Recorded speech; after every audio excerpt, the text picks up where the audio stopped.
Hello Yusuf. I picked this Toyota Cressida like 5 months ago. It's very clean car. It's just hit about 100,000 miles.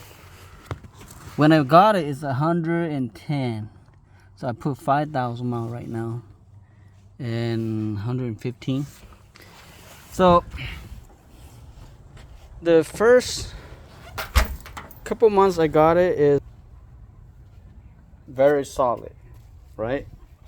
And just recently weather change and all that stuff, so kind of rough, shaking.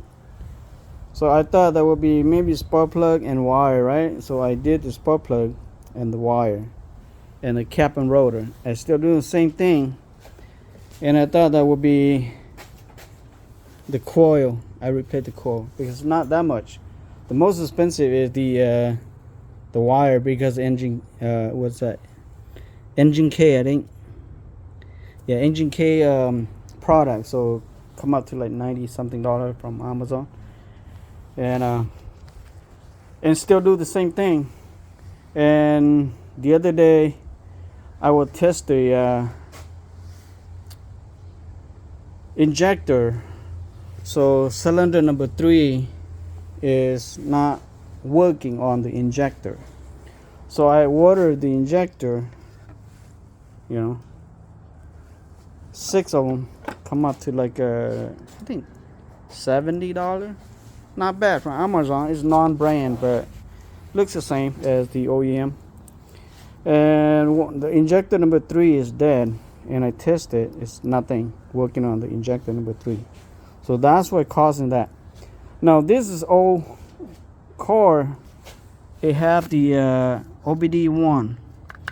obd1, it does not have misfire engine light. Okay, I have not running through this to see what kind of code, but there's no engine light, so I think it shouldn't throw code because there's no engine lights on it. And that's why I'm blind for changing those, because those is easier and make more sense, because it's all wire and cap and all that stuff could cause in it. So hardly see Toyota go wrong with the injector. The only car that I see a couple of times is the Tacoma, like 2004 or 5. Although Tacoma, have injectors die. The previous one before that, I hardly see any of those injectors die. So today I have take out the body throttle, which is that right there, connected to right here, and just move this EGR right here, and then just pull this out, and I got all my injector.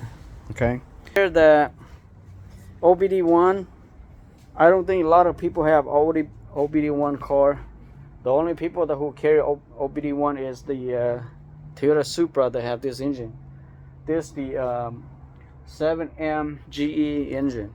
Okay, and this is, they have this on the Toyota Supra 88, 89, and this Toyota Cressida is 89 also, and have the obd1 with the dual cam and line 6.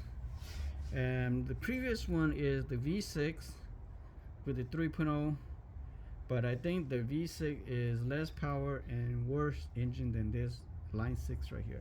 Okay, so that's when they get rid of the V6 and they put a line 6 again, because previous one before, the 89, I think, no, not 89, 79 and 80, like that, and 81, they also have the line 6. I forgot what's the down one, the engine number on that, but yeah. And then they go to the V6 for 83, 84, I think 84, 83, they have the V6, and then the 87, 88 and up, they have this line 6 again.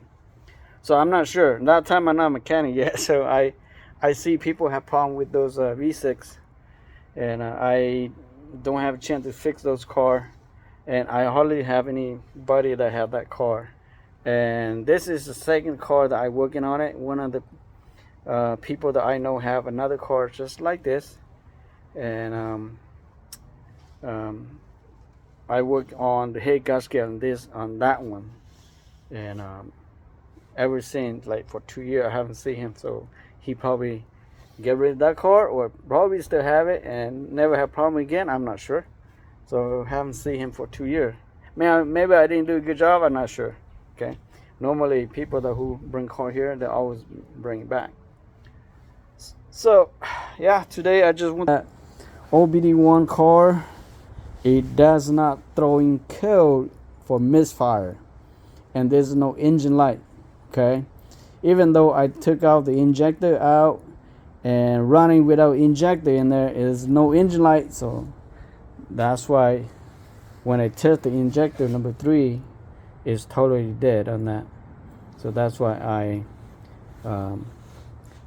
replace the injector today, and hopefully it will run for another 100,000 miles. Okay, all right, thank you for a short video. I just want to share that obd1, it does not throw a misfire code, just like obd2. Okay, see you guys next video. Bye bye now, have fun.